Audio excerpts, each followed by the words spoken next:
गांव का नाम था अमरपुर। चारों ओर हरियाली, शांत वातावरण और मेहनती लोग। यहाँ के लोग बारिश का इंतजार कुछ ऐसे करते जैसे कोई त्योहार आने वाला हो। खासकर किसान, उनकी जिंदगी की उम्मीद ही थी बारिश। कई महीने से सूखा पड़ा था। जमीन सूखी, खेतों में दरारें और कुओं का पानी भी अब नीचे चला गया था।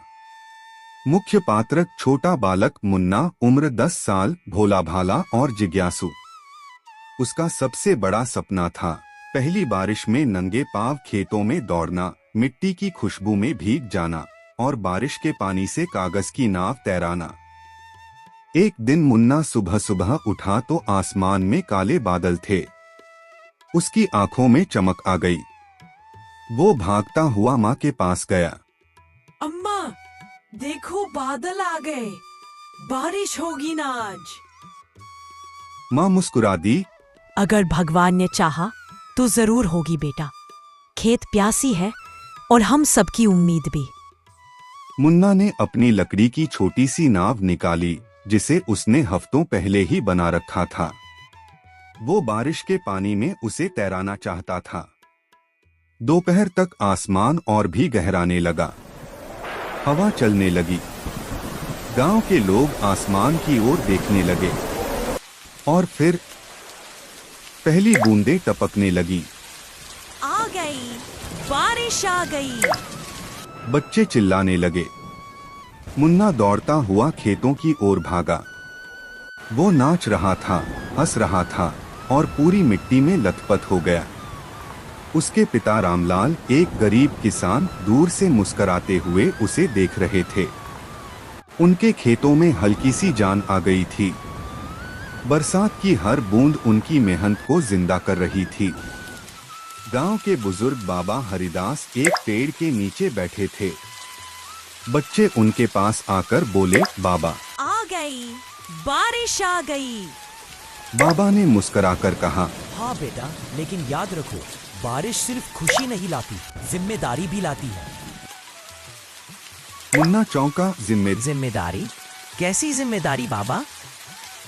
बाबा बोले, बारिश के बाद खेतों में काम बढ़ेगा, रास्ते कीचड़ से भर जाएंगे, नालियां साफ रखनी होंगी वरना बीमारी फैलेगी। जिस तरह बारिश धरती को जीवन देती है, उसी तरह अगर हम लापरवाही करें तो ये मुसीबत भी बन सकती है।